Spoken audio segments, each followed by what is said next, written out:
Havendo quórum regimental, declaro aberta a presente sessão. Convido o secretário, primeiro secretário, deputado Laércio Schuster, para proceder à leitura da ata da última sessão. Senhor presidente, senhoras e senhores deputados, todos que nos acompanham pela TV Legislativa, ata da 7ª sessão ordinária da primeira sessão legislativa da 19ª legislatura da Assembleia Legislativa do Estado de Santa Catarina, realizada em 20 de fevereiro de 2019. Presidência: deputados Júlio Garcia, Mauro de Nadal, Laércio Schuster, Altair Silva. Secretarias: deputados Laércio Schuster, Padre Pedro Baldissera, Altair Silva e Nilson Berlanda. Às 14 horas do dia 20 de fevereiro do ano de 2019, nesta cidade de Florianópolis, capital do Estado de Santa Catarina, reuniu-se a Assembleia Legislativa em sessão ordinária. Havendo o quórum regimental, o senhor presidente declarou abertos os trabalhos e convidou o senhor deputado Laércio Schuster, primeiro secretário, para proceder à leitura das atas das sessões anteriores, que, na sequência, foram aprovadas sem restrições. Expediente: o senhor presidente solicitou que se procedesse à distribuição. Breves comunicações. Ocuparam a tribuna os senhores deputados Laércio Schuster, Ricardo Alba, Ivan Nats e Maurício Skudlak. Grande expediente: neste horário destinado aos partidos políticos, ocuparam a tribuna os senhores deputados Ismael dos Santos e Milton Obos, PSD, Fabiano da Luz, PT, Gerry Cooper, MDB, Márcios Machado e Maurício Skudlak, Bloco Social Liberal, PR, Bruno Souza e Ivan Nats, Bloco PP, PSB, PRB e PV. Ordem do dia. Foram aprovados pedidos de informações número 046 e 048 a 056/2019. As moções número 042 a 046/2019, bem como os requerimentos número 099, 0101 e 01013/2019, após ser discutida pelos senhores deputados Bruno Souza, Moacir Sopelsa, Altair Silva, Volney Weber, Gessé Lopes, Maurício Skudlar, Coronel Mocelin, Dr. Vicente Caro Preso, Fabiano da Luz, Jair Minotto e Milton Obos, bem como a senhora deputada Ana Caroline Campagnolo, foi aprovada pelo processo nominal por maioria, com votos contrários dos senhores deputados Bruno Souza e Gessé Lopes, a moção número 041/2019, com a seguinte votação: 22 votos sim, 2 votos não e sem nenhuma abstenção. Outro sim, o senhor presidente deferiu os requerimentos número 094 a 098, 0100, 0102, 0104 e 0105/2019 e comunicou que encaminhará aos destinatários as indicações número 093 a 0119/2019. Explicações pessoais. Fez uso da tribuna o senhor deputado Mauro de Nadal. Nada mais havendo, o senhor presidente, antes de encerrar a sessão, convocou outra ordinária para o dia seguinte, no horário regimental. Para constar, eu, primeiro secretário, lavrei a presente ata. Senhor presidente, essa era a ata dos trabalhos de ontem. Obrigado, deputado. Na forma do regimento, damos a ata por aprovada. Solicito a assessoria que proceda à distribuição do expediente. Breves comunicações. O primeiro orador inscrito é o deputado Gessé Lopes. Aliás, o deputado Vicente Caro Preso, que acaba de chegar. Deputado Gessé, logo em seguida. Primeiro orador inscrito, deputado Vicente, que acaba de chegar. Logo em seguida, o deputado Gessé e depois o deputado Maurício Skudlar. Tem a palavra o deputado Vicente Caro Preso. Senhor presidente, senhoras e senhores parlamentares, hoje o Brasil vive uma perspectiva de melhorar algo que fazia tempo que precisava mexer. Nós temos que elogiar o esforço do presidente da República em mexer nesse grande desafio chamado Previdência Social.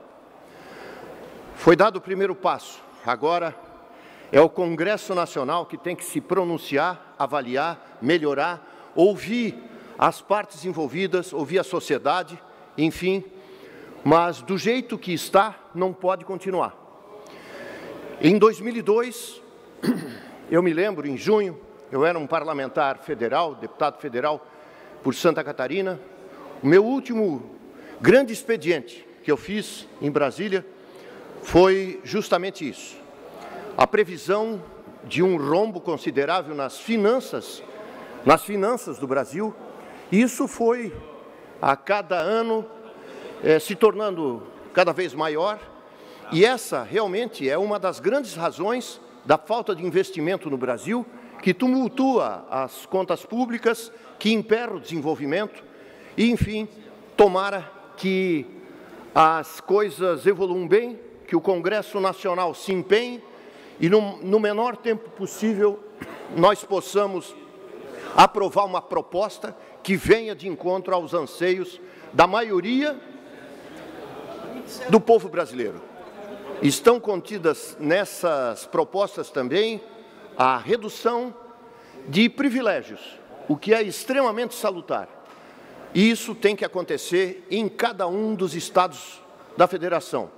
Nós temos muito ainda a falar e a contribuir com o estado de Santa Catarina, nesse momento em que vem aqui um secretário da Fazenda dizendo que tem dificuldades para honrar a folha de pagamento, honrar os compromissos que ele tem. Então, é um momento realmente de nós mergulharmos nessa situação e, quem sabe, também propormos aqui melhores condições e razoáveis, de razoabilidade, para que o erário público possa honrar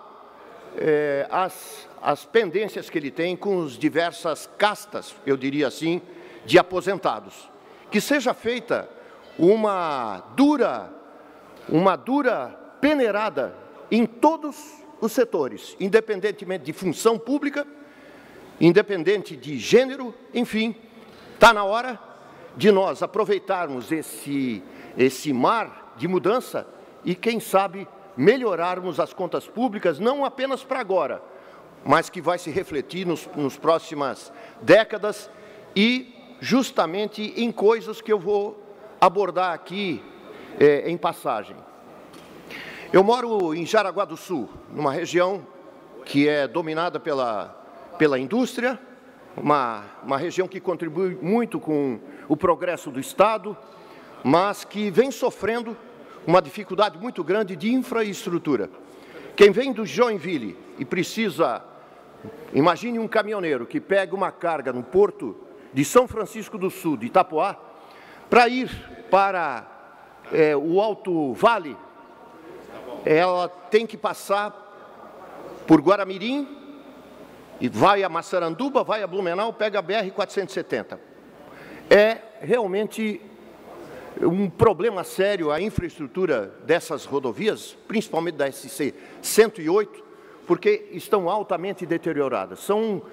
Muitas vezes a gente vê, principalmente em dias de chuva, em que as pessoas não conseguem enxergar os buracos, que são verdadeiras crateras, uma série de carros, um atrás do outro, que pegam o mesmo buraco e se arrebenta, e ficam ali do lado, tem que ser guinchado. E a minha equipe lá de apoio, lá em Jaraguá do Sul, foi até alguns comerciantes que vivem de troca de pneus. Nós pedimos para que eles dessem depoimento, se está bom, se está ruim e tal. Disse assim, olha, eu não quero que se mexa nesse negócio aí, porque quanto mais deixar esse buraco, mais carro vem aqui para trocar os negócios. Quer dizer, é um absurdo, é um absurdo. Nós vamos publicar na semana que vem vários pequenos vídeos de depoimentos, né?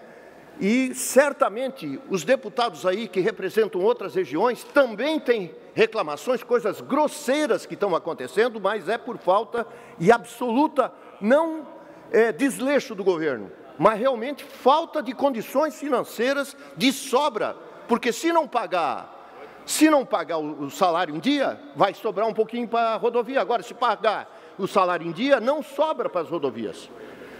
Então, esse é o problema. No ano passado, houve uma coleta de restos de todas as SDRs, as ADRs, do dinheiro que era fácil para fazer o tapa-buraco no estado inteiro. Tiraram isso tudo para fazer caixa.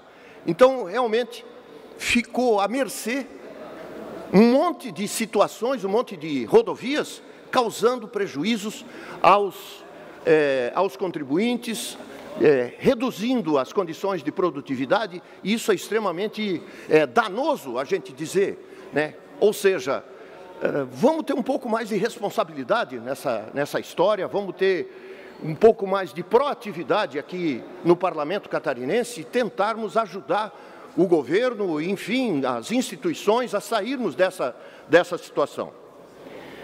Mas o que eu venho principalmente falar aqui é sobre uma obra que está demorando um tempo e que representa, deputado Ivan Nats, senhor que mora em Blumenau, blumenauense como eu, mas que trafega pela BR-101 e que se depara, depois de Balneário Camboriú, com centro de eventos. Centro de eventos que pode, quando completamente pronto, receber até 20 mil pessoas. É importante, um equipamento turístico importante para o trade turístico, enfim, vai ser um marco na história de Santa Catarina, porque são poucos os locais onde se pode receber com tanta tranquilidade tantos turistas e vários tipos de eventos, seja de profissionais liberais, e de todas as formas aí. Nós precisamos, para desenvolver economicamente a região e o Estado, porque isso pesa, boa parte dos impostos que mantém o Estado vem da indústria turística, e nós temos que terminar essa obra. Então, eu entrei com um pedido de informação aqui para saber, por exemplo, quanto já foi gasto, quanto já foi investido, quanto o Estado ainda precisará investir para comprar os equipamentos necessários, que uma coisa é obra física e a outra é equipar e deixar pronto para o uso.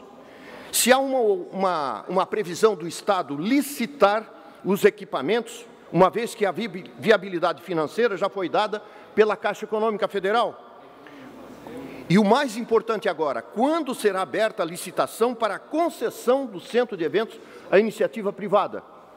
E qual é o custo mensal previsto para a manutenção, que eu sei que mais ou menos custa em torno de R$300 mil para manter aberto aquela estrutura toda, né? E se há um estudo técnico do impacto financeiro positivo para as cidades regionais e mesmo para Balneário Camboriú, a gente sabe que é importante. Então, estamos pensando aí, e acho que eu, como membro da Comissão de Turismo, né, nós temos que nos debruçar, porque senão aquilo vai virar um elefante branco.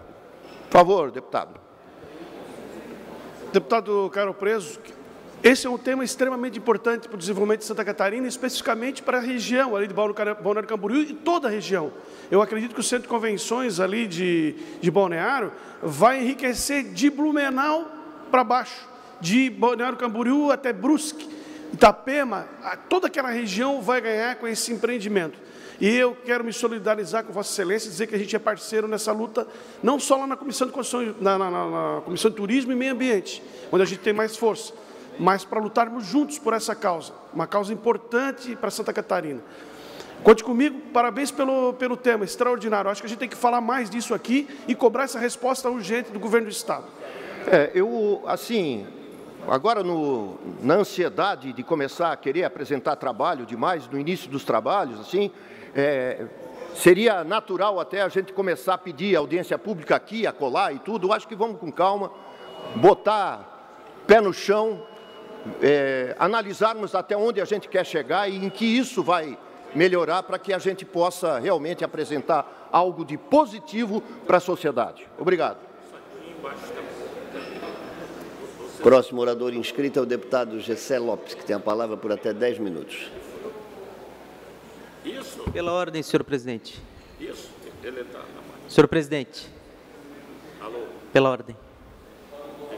Tem a palavra pela ordem o deputado Ricardo Alba. Só gostaria de registrar a presença nesta casa do vereador Alemão, de Rio do Campo, o vereador Agnaldo, de Paulo Lopes, e do diretor de esporte de Otacílio Costa, Edilson. Feito o registro, tem a palavra o deputado Gessé Lopes. Bom dia, presidente. Bom dia, colegas deputados. Minha primeira reflexão vai aqui para direcionado ao meu querido deputado Ivan Nats, que ontem se exaltou aqui pelo simples fato do secretário Rui da FESPORT ter colocado uma arma em cima da sua mesa. E eu quero aqui, se o nobre deputado portar uma arma e um dia for visitar o meu gabinete, que ele coloque em cima da mesa. E eu vou agradecê-lo por isso, porque eu vou estar me sentindo muito mais seguro. E vou agradecer por ele colocar, assim como se o presidente colocar a sua arma e cada um de vocês colocar aqui, eu vou ficar muito feliz, muito mais seguro, porque a arma também protege vidas. Ontem foi escolhido aqui os membros da CPI, e estou muito feliz por fazer parte desse movimento, dessas investigações, e desde já, e desde semana passada, tenho me colocado como um possível presidente dessa CPI. Então, fico aqui à disposição e conto com a colaboração dos membros para que eu possa fazer a presidência dessa CPI. Hoje, quero mandar um abraço em especial para os amigos da Coalizão Conservadora, um grupo de estudos que tem como objetivo propagar e defender os valores morais e éticos da sociedade. Pode passar, por favor.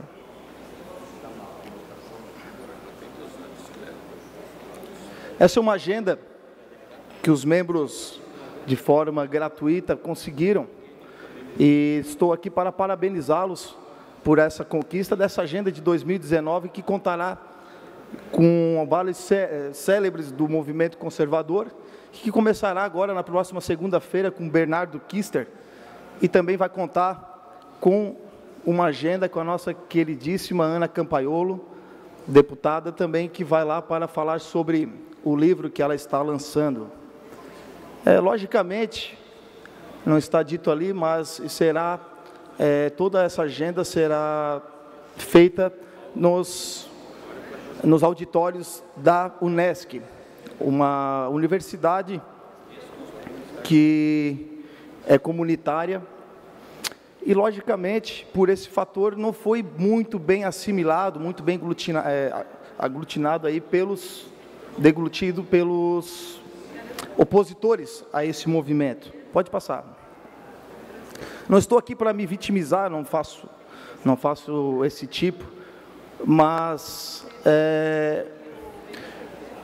muitos desses tipos de comentários a gente recebeu, e todos que procuraram fazer propaganda desse movimento receberam esses tipos de recados nas redes sociais, inclusive no meu celular, e isso aí foi um print que eu mesmo fiz, né? Se as paredes do auditório forem sensatas, elas vão desabar bem na hora.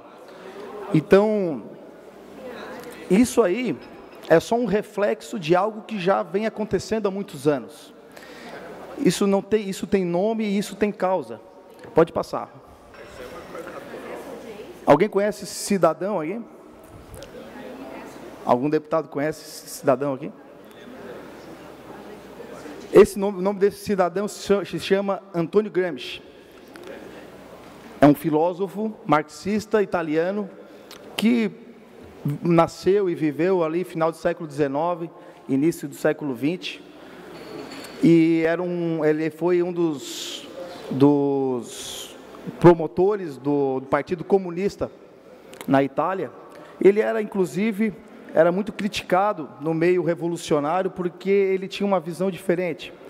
Ele falava que a revolução armada ela não tinha consistência, porque uma revolução armada ela pode ser desconstruída por uma outra revolução armada. Então, a revolução que ele pregava era a revolução cultural. A revolução cultural, presta atenção como é perigoso isso, e como está hoje, de forma muito nítida, nas nossas universidades, nos meios de comunicação. Então, movimentos como esse, do Coalizão Conservadora, para contrapor, ou para, pelo menos, equilibrar os meios universitários com uma ideologia diferente do que geralmente é homogeneizada dentro das universidades. Uma menina da oposição que faz oposição a esse movimento lá, me perguntou, né, se ela poderia participar, se ela poderia ir lá, se ela teria voz. E eu falei para ela, claro, com certeza, é isso que nós queremos, que ao contrário dos teus amigos, nós queremos te convencer e não te matar. Então, fica aberto o convite para todos que queiram participar dos nossos movimentos. E eu quero aqui agradecer e parabenizar a magnífica reitora Luciane Sereta por ter aberto essa oportunidade democrática e dizer que o Coalizão também tem o interesse de adentrar dentro das universidades federais. É isso que eu tenho para hoje. Muito obrigado. Pode falar, Ana, por favor. Oi, colega. Só gostaria de parabenizar você pela iniciativa do Coalizão Conservadora. Eu estarei lá com vocês no dia 18 de março. Acho muito importante que a gente copie a iniciativa dos outros espectros políticos e comece a formar uma base sólida para defender os nossos ideais, conservadores nos costumes e liberais na economia. Parabéns, colega. O próximo orador inscrito é o deputado Maurício Scudilarc. Tem a palavra por até 10 minutos.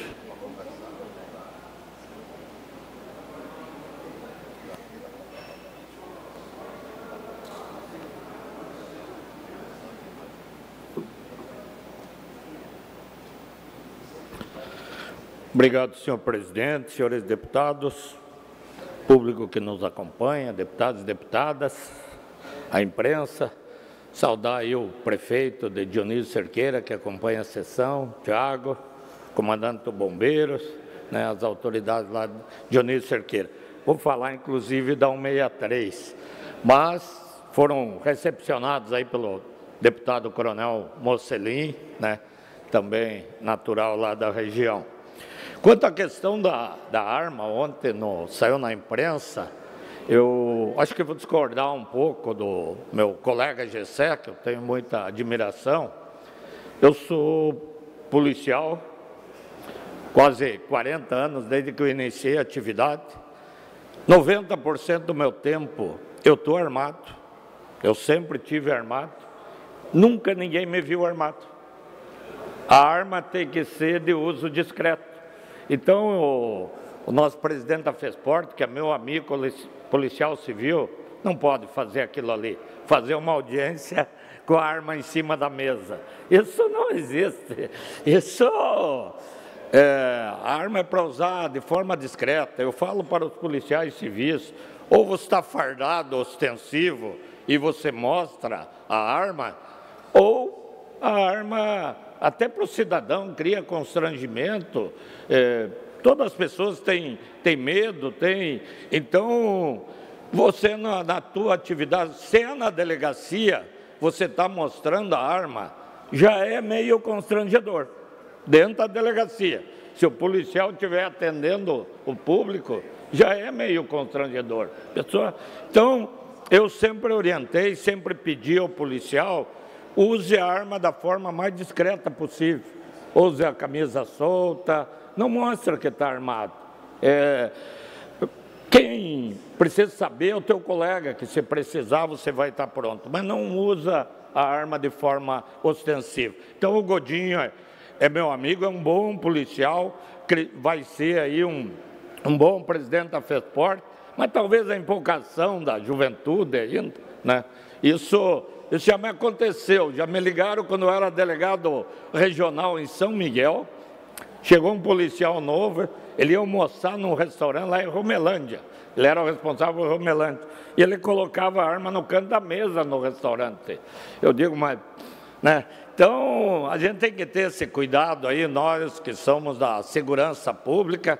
Eu acho que ontem foi, sei lá, forma de denúncia, de alerta, mas para a gente corrigir, errar, a gente erra. Então tem que corrigir. O policial tem que ser firme, se precisar tem que usar a arma, mas a arma é para ser usada de forma discreta, a não ser que você esteja fardado, esteja numa operação, aí você mostra a arma.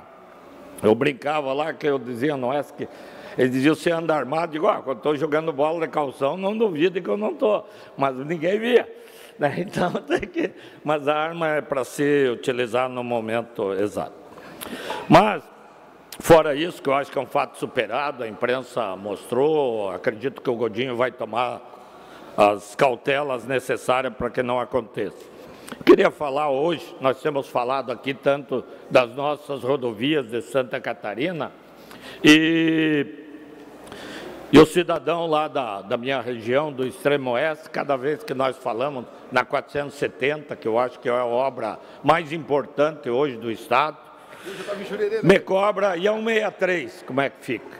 Porque eu já disse e sempre digo, para mim, a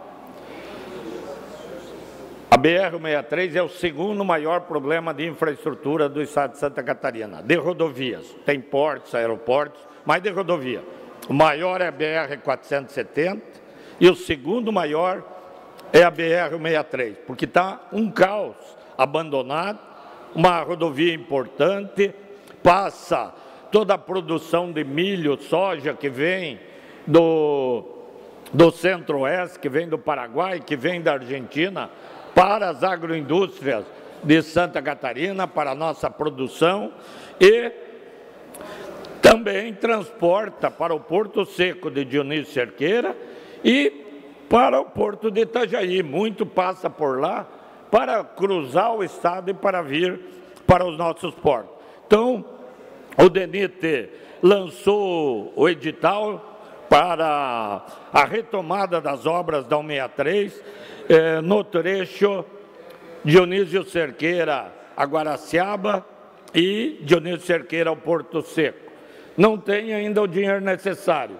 Acho que os nossos deputados federais, senadores, próprio governador, nas suas idas a Brasília, vai cobrar essa questão, que é muito importante para o Estado. Não foi... Eles separam em lotes essas rodovias e não lançaram o edital de um trajeto ali de 3 quilômetros desde o posto da Polícia Rodoviária Federal em Guaraciaba até São Miguel do Oeste. Mas é uma obra que também já uma parte foi feita e é uma questão de detalhe no contexto total da obra para o qual o edital foi feito.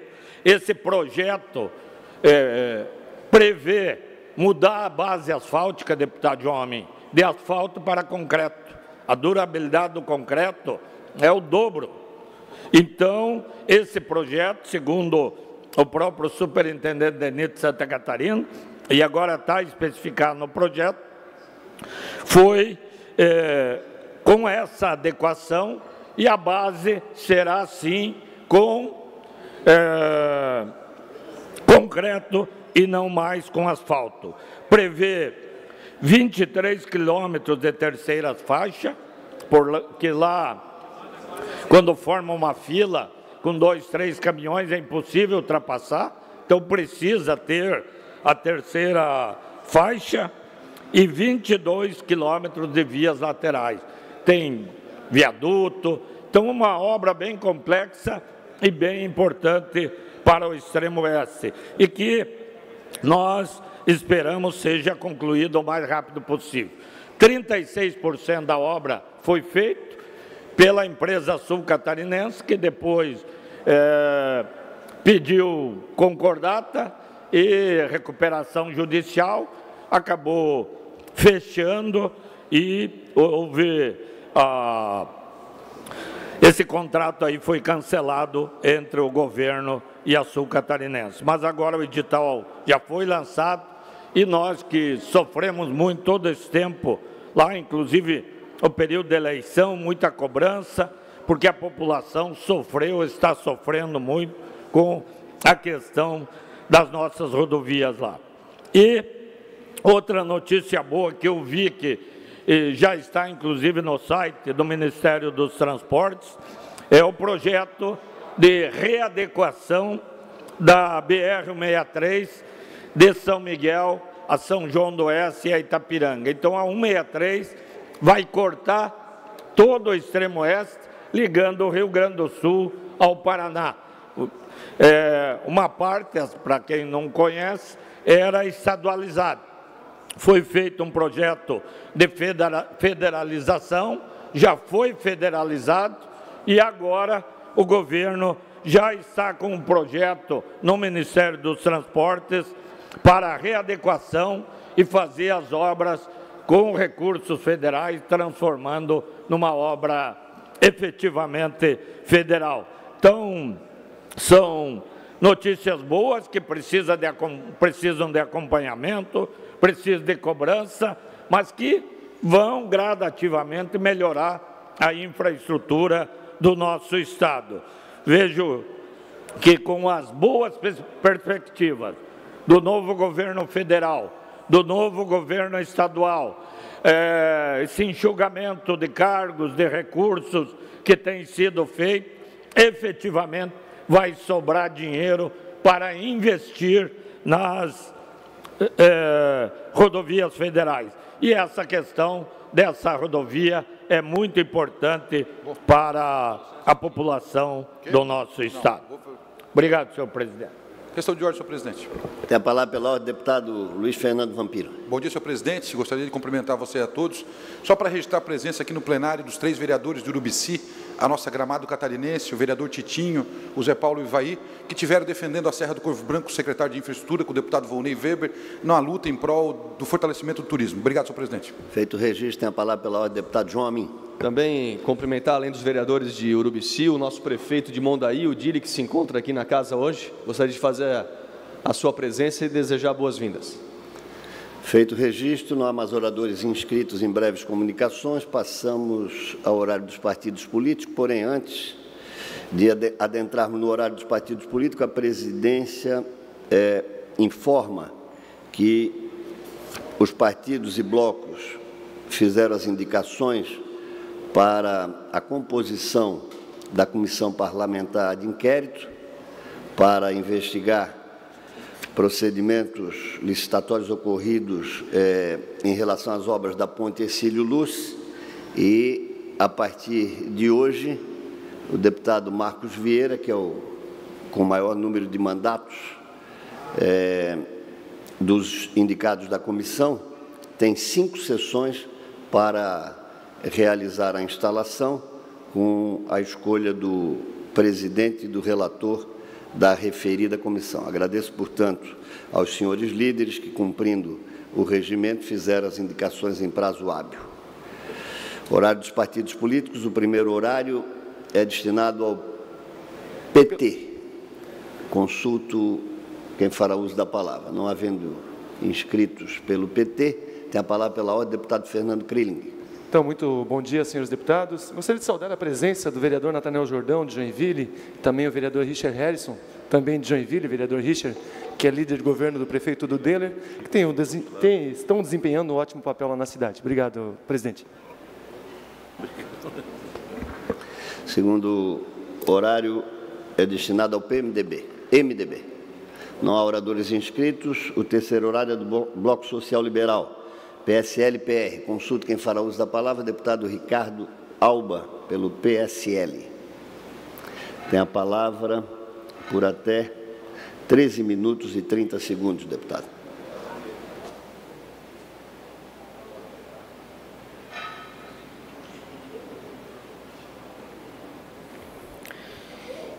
Senhor presidente, colegas deputados, cidadão catarinense que nos assiste em todas as regiões do Estado.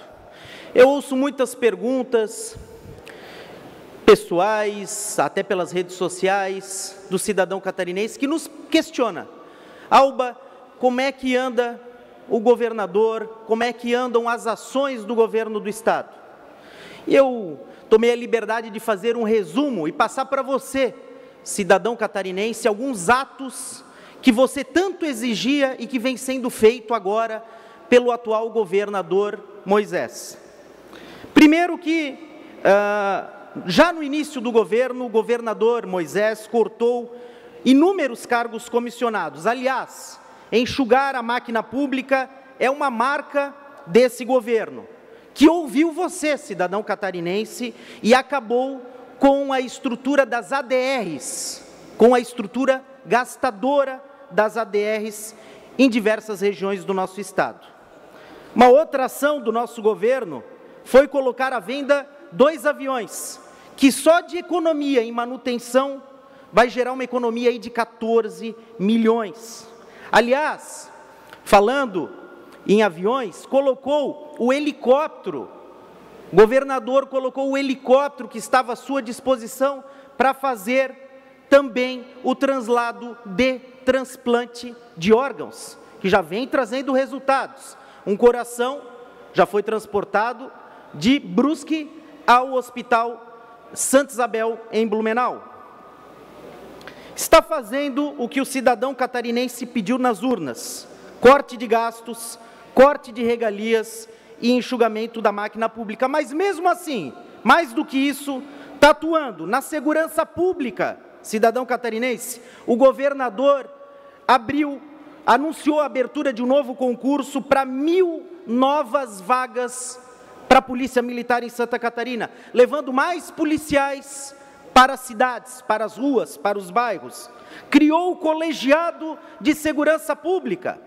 O chefe do IGP dialogando com o chefe da Polícia Civil, com o chefe da Polícia Militar, com o chefe do Corpo de Bombeiros, integrando essas unidades de trabalho, tomando decisões colegiadas que propiciam, inclusive, a valorização dessas carreiras. Não para por aí, cidadão catarinense. Na área de educação, o governador chamou 1.000 novos professores, deputado João Amin, 1.000 novos professores. Educação é prioridade para esse governo. Na área de transparência, o governador criou a Controladoria do Estado. Na área de infraestrutura, tem muito a ser feito ainda.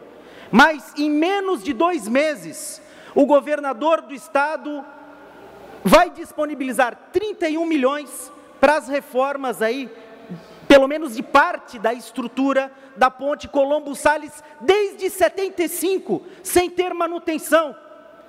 A ponte Pedro Ivo, desde 91, sem ter manutenção. E o governador Moisés, em menos de 2 meses de governo, já está conseguindo aí meios para se fazer a manutenção na infraestrutura dessas pontes. Há muito ainda para ser feito, mas em menos de 2 meses de governo, o governador Moisés vem dando um banho de administração em Santa Catarina, cidadão catarinense. E eu gostaria de deixar esse registro para vocês, que foi Deus e o cidadão catarinense em massa que colocou um bombeiro lá para apagar a chama da gastança desenfreada que eram os governos anteriores. Muito obrigado, senhor presidente. Próximo horário é destinado ao bloco parlamentar PP, PSB, PRB e PV. Tem a palavra, em nome do bloco, o deputado Laércio Schuster.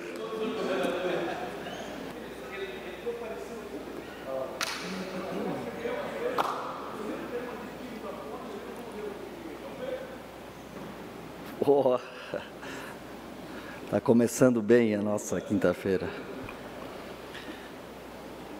Senhor presidente, senhores amigos deputados, quem nos acompanha pela TV Legislativa, senhoras e senhores catarinenses que estão aqui presentes, quero agradecer meus colegas deputados pelo tempo que me deram para representá-los aqui no nosso bloco partidário. Na terça-feira passada, na última terça-feira, senhor presidente, esteve aqui presente o secretário de Estado da Fazenda, Paulo Eli, para conversar sobre os incentivos fiscais do ICMS. Falei ontem aqui na tribuna desse parlamento, e não falo hoje com alegria, da minha indignação, da forma como eu recebi do senhor secretário do Estado informações acerca, principalmente, da situação financeira do Estado de Santa Catarina. O mesmo secretário que em dezembro de 2018 veio a essa casa trazer medidas saneadoras para o nosso Estado, ao mesmo tempo, na última terça-feira, ele nos traz a notícia que o nosso Estado estaria entrando num estágio de calamidade financeira, trazendo até à luz problemas que já fizeram parte do nosso passado. E esse fantasma do atraso do pagamento do servidor público, eu achei que eu nunca mais poderia ouvir e ver. Ao mesmo tempo, nessa audiência, eu questionei e pedi ao governo do Estado que pudesse revogar esses decretos, porque, além de aumentar os impostos para as nossas famílias catarinenses, ele penaliza também o setor produtivo catarinense. E justamente no momento onde a nossa economia consegue alcançar um breve crescimento nacional. Levamos argumentos, vários deputados aqui debateram, mas o secretário de Estado, infelizmente, senhor presidente Júlio Garcia, ele não se sensibilizou. E por isso que ontem eu lancei aqui na nossa casa a possibilidade de nós, em conjunto, podermos ajudar o nosso governador do Estado a elucidar questões que ele mesmo, dentro da sua pasta, palavras dele, diz desconhecer. E por isso que eu lancei ontem a ideia aos senhores, através do nosso papel, a nossa missão, escrita na nossa Constituição, que é fiscalizar, que nós pudéssemos nos sensibilizar em conjunto para ajudar o governo do Estado a elucidar aquilo que ele chamou de caixa preta, aquilo que ele chamou de incentivos de gaveta.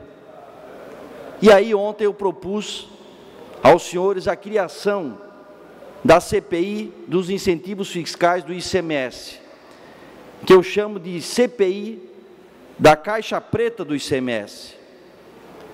Porque eu acredito, senhores deputados, que não é aceitável, no momento de hoje, onde a nossa população clama por melhor gestão, para levar a modernidade para a gestão pública, que ela seja cada vez mais transparente, e o Estado de Santa Catarina oferece 6 bilhões de reais de incentivos, e o secretário de Estado da Fazenda, palavras dele, não minha, não sabe para quais empresas e quais setores são dados esses benefícios.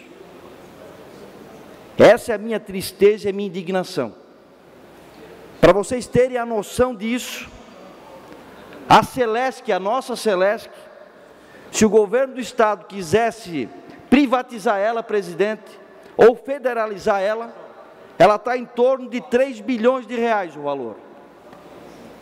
Seriam 2 Celescs por ano de incentivos fiscais. E é importante dizer e deixar muito claro que o deputado Laércio não é contra os incentivos fiscais. Pelo contrário, eles ajudam, principalmente no momento de crise, as nossas empresas, o nosso setor produtivo ser muito mais competitivo. Mas o que nós não podemos aceitar são informações tão graves trazidas pelo secretário, e nós, com a nossa missão de termos um poder independente, um poder autônomo, e tendo acesso a esse tipo de informação, nos privarmos de ajudar o povo catarinense, mas mais ainda, ajudar então o nosso secretário de Estado, Paulo Eli, a elucidar, a abrir a caixa preta que ele mesmo disse na presença dos nossos 40 deputados. E eu gostaria muito, presidente Júlio Garcia, que os meus colegas deputados, assim como os vários já vieram me procurar, pudessem, junto comigo, nesse momento, assinar o requerimento para a abertura da instalação da CPI da Caixa Preta do ICMS. Porque nós precisamos, pelo que sentimos e ouvimos, é ajudar a encontrar formas para que o nosso governador do Estado possa melhor gerir o Estado de Santa Catarina e não passar, tanto para as famílias, tanto para as empresas, tanto para os trabalhadores, mais aumento de impostos. E gostaria muito de poder contar com a parceria dos senhores, porque essa sim é a função e missão dessa casa, para podermos ajudar então já que o secretário da Fazenda, Paulo, ele não sabe, desconhece que nós possamos, através dessa comissão parlamentar, ajudar a elucidar aquilo que, nas palavras dele, é chamado de caixa preta. E eu gostaria muito de ler para os senhores a minha justificativa desse requerimento, onde traz luz de legalidade para a abertura desse processo, se assim os senhores deputados, junto conosco, junto com o setor produtivo catarinense, junto com as nossas famílias, pudessem se sensibilizar para que nós possamos construir alternativas viáveis que não seja através do aumento de impostos, para ajudar o nosso governador do estado a administrar mais e melhor os recursos do nosso contribuinte. A justificativa ao meu requerimento é de conhecimento público que o secretário de Estado da Fazenda esteve na Assembleia Legislativa em 19 de fevereiro de 2019, atendendo a convocação dos deputados para prestar esclarecimento sobre a política de incentivos fiscais aplicada no Estado nos últimos anos. Em especial, prestar esclarecimento sobre os decretos 1860, 1866 e 1867, todos de dezembro de 2018. Referidos decretos, se forem mantidos, terão consequências para o setor empresarial, em especial os segmentos da indústria e do agronegócio catarinense. Indagado sobre os mesmos, o secretário confessou que a política fiscal do Estado, desde há muito tempo, vem ocorrendo através de benefícios sem critérios claros e objetivos, sendo que a Secretaria da Fazenda não possui uma relação das empresas que foram beneficiadas, nem tampouco os valores de renúncia fiscal através das concessões. Na própria fala do secretário, o mesmo confessou que muitos benefícios fiscais eram de gaveta e, por sua vez, desconhecidos, e que só vinham a público quando eram revogados, ocasião que o beneficiado procurava para que a decisão fosse revista.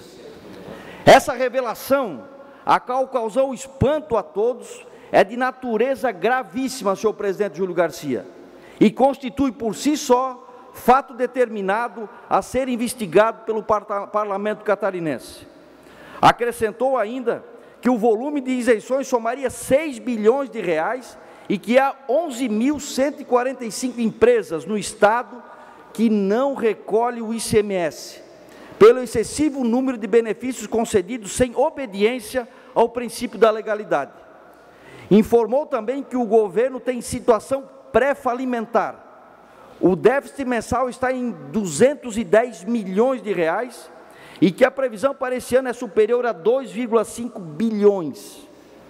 Imagine, senhores, que o montante concedido em incentivos fiscais corresponde a 2,5 vezes o déficit anual projetado, que será de 2,5 bilhões em 2019, segundo o próprio governo. Apenas para exemplificar, o mesmo valor corresponde aproximadamente a 2 vezes o valor dos ativos da Celesc. Desta forma, senhores deputados, vem através da presente Comissão Parlamentar de Inquérito para, nos termos do que nos permite a Constituição do Estado, bem como o nosso regimento interno, propor a presente com o objetivo de investigarmos a caixa preta dos incentivos fiscais concedidos no Estado, que, conforme declaração do próprio secretário de Estado da Fazenda, foram feitos à revelia dos princípios básicos da legalidade, da moralidade e da transparência. Eu gostaria muito, senhores deputados, colegas, que nós pudéssemos nos sensibilizar com essa causa, que nós pudéssemos respeitar o povo catarinense, os nossos trabalhadores e os nossos empresários. Mas, ao mesmo tempo, eu venho aqui como parlamentar novo nessa casa, dizer que eu não venho aqui trazer esse pedido com alegria, não. Porque, deputado Ivan Nates, 2 semanas apenas de mandato, nós já temos uma CPI apresentada pelo deputado Bruno Souza, aberta pelos senhores da Ponte Ercílio Luz, e pelo que eu vejo, esse meu requerimento também vai adiante, fruto dessa sensibilidade e do compromisso dos deputados com os catarinenses. Nós não podemos estar felizes com isso. Nós devemos estar indignados tristes com essa situação. É esse o meu verdadeiro sentimento nessa manhã aqui no Parlamento catarinense. Por favor, deputado Ivanatos. Deputado Laércio, já quero declarar aqui de público meu desejo de subscrever com Vossa Excelência CPI e parabenizar pela iniciativa. Acho que esse é o papel efetivo do Parlamento, de chegar à demanda, como foi feita aqui, e partir para a investigação.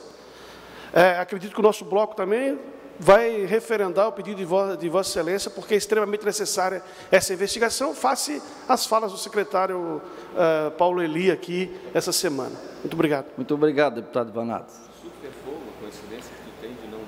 Senhor presidente, essa era a minha fala. Muito obrigado.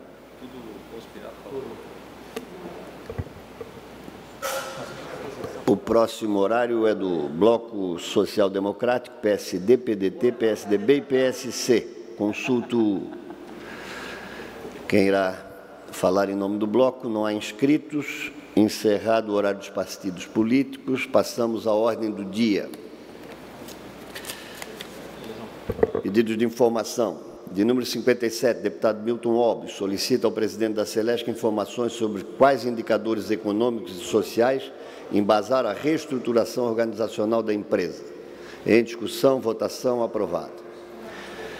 Pedido de informação número 58, deputado Vicente Caro Preso, solicita ao secretário de Turismo informações acerca dos investimentos despendidos no projeto Centro de Eventos de Balneário Camboriú. Em discussão, não havendo quem queira discutir, em votação, aprovado. Pedido de informação número 59, deputado Gessé Lopes, solicita ao secretário da Infraestrutura informações sobre as condições atuais de estabilidade das pontes Pedro Ivo e Colombo Machado Salles. Em discussão, não havendo quem queira discutir, em votação, aprovado. Moções. De número 47, deputado Márcio Machado, apelando ao governador do Estado para que sejam firmados convênios entre o Estado e os municípios de forma a viabilizar gratuitamente contratações, cirurgia e vacina, bem como a implantação de um SAMU para os animais. Em discussão, tem a palavra para discutir o autor, deputado Márcio. Bom dia, senhor presidente. Deputado Júlio Garcia, cumprimento a Vossa Senhoria, mesa diretora, nobres deputados, deputadas, quem nos assiste no canal da TVA, redes sociais, pessoal que está aqui nas galerias, sejam sempre bem-vindos a essa casa tão importante de leis. O que me vem é esse microfone, senhor presidente, solicitar ao governo do Estado, apelando para que nós tenhamos políticas públicas mais efetivas na questão da proteção animal. Uma vez que nós temos inúmeros animais que estão na rua, animais esses que não pediram para estar lá, porque foi uma ação do ser humano, e esses animais, quando nós defendemos a proteção animal, muitas vezes há questionamentos sobre por que defende o animal e não o ser humano? Porque o ser humano ele tem o livre-arbítrio de ir, se defender, ir na delegacia, e o animal não. E isso também torna-se uma questão de saúde pública, uma vez que animais na rua, muitas vezes temos inúmeros casos de acidente relacionados a motociclistas com cachorros, por exemplo, nas BRs a mesma coisa. Então, diante dessa sistemática e tendo um novo olhar dentro dessa temática, eu solicito ao governo do Estado para que façam convênios com os municípios. Por exemplo, nós temos lá em Lages o CAV, que é da UDESC, da Universidade Estadual de Santa Catarina, mas lá, para que possa ter os animais sejam castrados, uma cota muito mínima é para protetoras e protetores para levar os animais, e para quem não tem condições hoje de pagar uma castração, que está em torno de R$100 a R$250. Então, nós temos que ter uma atuação firme nesse setor e ter esses convênios com os municípios, não só castrações em massa, mas também as vacinas, porque nós temos inúmeras doenças relacionadas a isso. Nós temos também a necessidade de um convênio para que tenha cirurgias. Hoje, inúmeras protetoras que de forma voluntária têm os animais que colhem de um acidente, mas tem que, às vezes, gastar lá R$1.000, R$1.500 para uma cirurgia. Então, eu peço ao governo que se faça políticas públicas efetivas para a realização de castrações, cirurgias, vacinas em massa, visando o controle da população de cães, gatos e outros animais que estão na rua, minimizando assim a transmissão de doenças, que é uma questão de saúde pública hoje. Nós sabemos muitas vezes que crianças vão para o hospital para a questão dessas doenças, que são as zoonoses. Há uma grande maioria de animais que se encontram na via pública, abandonados. Por quem? Pelo ser humano. Então, dessa maneira, tem alguns municípios, como, por exemplo, Campinas, que já criou um chamado SAMU animal. O que significa isso? Tem uma unidade que vai até o encontro daquele animal que foi atropelado e lá faz os primeiros procedimentos, ou aqueles animais que precisam ser castrados, porque nós sabemos a necessidade disso, uma vez que uma fêmea, ela lá produz inúmeros animais. Então, se não tiver uma política pública efetiva e de controle desta maneira, nós estaremos num caos. Por exemplo, em Bogotá, na Colômbia, eles exterminaram todos os animais, que eu creio que não seja essa a saída, mas agora castrando os animais, a médio e longo prazo, eles vão assim reduzindo o número populacional. Então eu peço a vênia dos nobres deputados para que a gente possa aprovar essa moção, que na minha visão é uma moção muito importante. Obrigado. Tem a palavra para discutir o deputado Bruno Souza.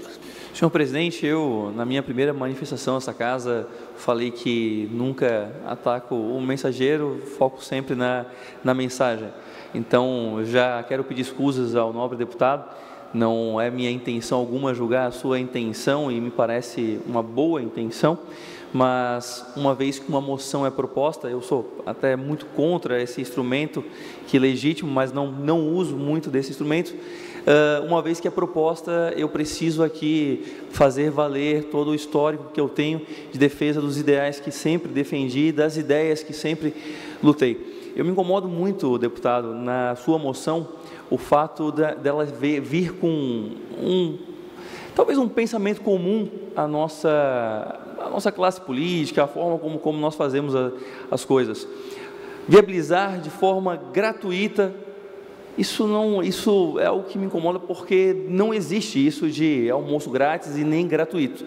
54% toda a despesa pública é paga por quem ganha até 3 salários mínimos. Então, nós temos que tirar essa ideia do gratuito daquilo que a gente faz aqui, porque justamente ela vai no caminho contrário da consciência fiscal que sempre lutei, sempre tentei trazer ao debate público, e justamente talvez esteja aí a raiz do nosso orçamento ser sempre algo tão desequilibrado, descompassado com a realidade financeira dos nossos estados, municípios e país. Justamente porque nós temos que ter um pouco mais temos que entender que tudo são trocas e não existe almoço grátis. Se eu digo que tudo é uma troca, é porque ao escolher um serviço, uma despesa, nós estamos trocando essa despesa por alguma outra. Alguma despesa deixará de acontecer, algum outro gasto deixará de acontecer quando nós escolhermos algum.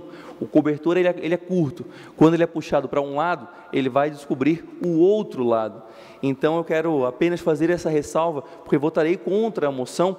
Acredito que meu papel aqui é vocalizar esses valores que sempre defendi: responsabilidade fiscal, liberdade econômica, como ontem aqui pude fazer, e espero que seja compreendido, mas por isso votarei contrário, justamente porque não existe isso de gratuito.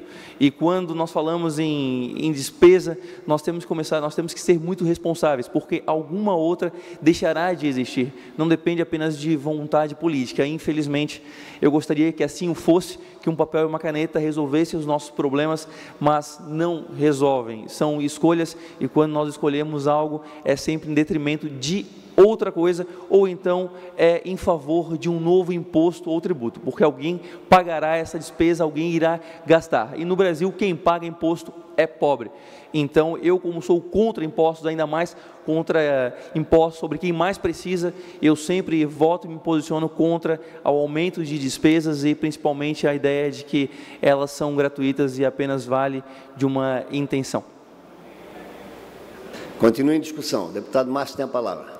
Obrigado, senhor presidente. Com a máxima vênia ao deputado Bruno Souza, por esse entendimento ideológico do neoliberalismo, de Adam Smith, do livre comércio, que por si só uma mão vai regulamentar e vai regular todas as situações, se mostrou caótica e ineficaz diante da grande discrepância dos dois extremos, de quem tem muito e que hoje não paga o imposto das grandes fortunas, que está lá na Constituição Federal, e cargas d'água, passa governo, passa ideologias, e até então não foi atuado dentro desse setor, porque existe um medo, quem sabe, dos grandes que sempre comandaram. Quando se fala em causa animal, nós temos um erário público que gasta uma fortuna com pessoas que são acidentadas, porque um animal passou na frente de uma motocicleta, ele não conseguiu parar, e ali fraturou, e teve inúmeras consequências, porque imaginamos nós, um cidadão que está andando de motocicleta, e ele atropela um animal de médio porte, que assim seja, ele cai, ele se machuca, e ele tira o lugar de uma outra pessoa, que muitas vezes estava precisando para, quem sabe, um ataque cardíaco, quem sabe uma outra necessidade que estava lá. Então a questão hoje, dessa pauta tão importante da proteção animal, ela vai muito além da questão da gratuidade, ou o Estado gestor de toda essa demanda de impostos. Ela vai muito além quando uma criança vai brincar num parque, e lá ela tem uma doença, e que ela vai entrar na fila de um hospital infantil, e tirar o lugar de uma outra pessoa. Ou que ela não tire o lugar de outra pessoa, mas toda a sistemática e operacionalização de quem entra no hospital, ali tem os gastos. E o que nós podemos fazer? Nós, como parlamentares, como a voz daqueles que não têm voz, porque aqui nós representamos 295 municípios, nós representamos uma população gigantesca, e neste caso, nós representamos, nobres deputados, uma população que colhe os animais que estão na rua, levam de forma amorosa e gastam o seu dinheiro tirando de outro setor. Então, como é que nós podemos equilibrar essa temática? Porque se nós deixarmos, fazermos ouvidos de mercador quando vêm e nos cobram, se nós fizermos vista grossa, a situação vai aumentar. E qual que é a solução, senhor presidente, numa temática como essa? Será que é exterminar todos os animais? E a hora que você reconhece o animal como ciente, que ele tem dor, que ele tem medo, que ele se sente prejudicado, e você iguala a vida dele com a vida do ser humano. Qual que é a diferença nossa em relação a outros animais que nos ensinam, que nos trazem algo extraordinário de pensamento? Então, não é isso que é a temática. Então, o que acontece? Não vamos ter o setor da gratuidade, porque há necessidade disso para aquelas pessoas que não têm condições de castrar um animal. Uma fêmea não castrada gera de 6 a 12 filhotes, e começa uma temática que você vai além do que a gente possa estar imaginando. Então, isso que nós temos que estar trabalhando, fazendo parcerias com as universidades. Hoje, o governo trabalha com o artigo 170, 171, e ele vai, o estudante, fazer um estágio. E eu sei, porque eu fui presidente do Diretório Central dos Estudantes, às vezes o aluno vai lá e brinca de fazer estágio. Não todos, mas alguns só para pegar as horas, porque eles trabalham de manhã e de tarde e estudam à noite.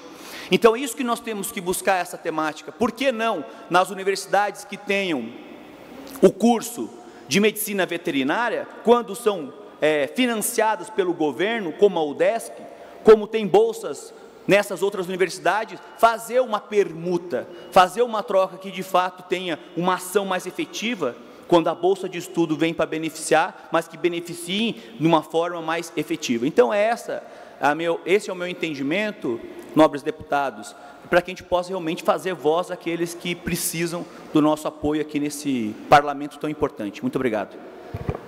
Tendo concedido a réplica, não posso negar a tréplica. Tem a palavra o deputado Bruno Souza. Na verdade, deputado, eu reconheço a sua bela intenção e eu entendo entendo isso, eu não estou julgando a causa, que geralmente no debate político a gente acaba fazendo muitas vezes essa confusão, a gente confunde quando alguém não critica o objeto, acaba se confundindo com a intenção.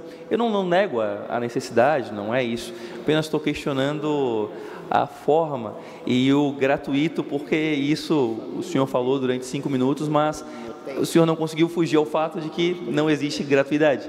Então, alguém pagará a conta. E, de fato, no Brasil, quem paga a conta realmente é quem menos pode pagar a conta. Esse é o que paga mais, infelizmente. E é por isso que eu luto para mudar isso, né? O Brasil nunca teve algo perto do liberalismo. Roberto Campos dizia que não é que o liberalismo falhou no Brasil, ele apenas não deu o ar da graça. O que existe no Brasil é um capitalismo de corporativismo, o crony capitalism, que se chama, que é justamente esse capitalismo de compadrio, aonde quem é amigo do rei consegue os favores e o setor que pode menos, a pessoa mais humilde, acaba pagando a conta. O Brasil nunca teve algo como perto de um liberalismo, não é isso. E eu questiono muito, é só a questão do gratuito. A gente tem muito que cuidar com isso, porque senão a gente passa a mensagem para quem nos ouve, para quem nos vê, de que basta nós termos uma boa vontade. E não é assim, infelizmente a nossa caneta não tem esses poderes mágicos e é só apenas isso que eu questiono. Por isso eu costumo votar contra moções, não é a sua, não é nada pessoal a isso, nada disso, apenas questiono essa forma de pensar do gratuito e de imaginar que nós temos esses poderes, mas reconheço a sua boa intenção, sei que o senhor é um militante da causa e com certeza tem todos os méritos por isso, e não questiono a sua militância e muito menos a sua boa intenção. Eu questiono talvez a forma. Muito obrigado. Está encerrada a discussão. Esta moção será votada na sessão de terça-feira. O requerimento número 108, também autor o deputado Márcio Machado, solicita ao gerente da empresa Claro, TIM e Oi, as empresas Claro, TIM e Oi, a ampliação das redes de telefonia fixa e móvel na localidade de Barreira, quilômetro 275 da BR-116, município de Capão Alto.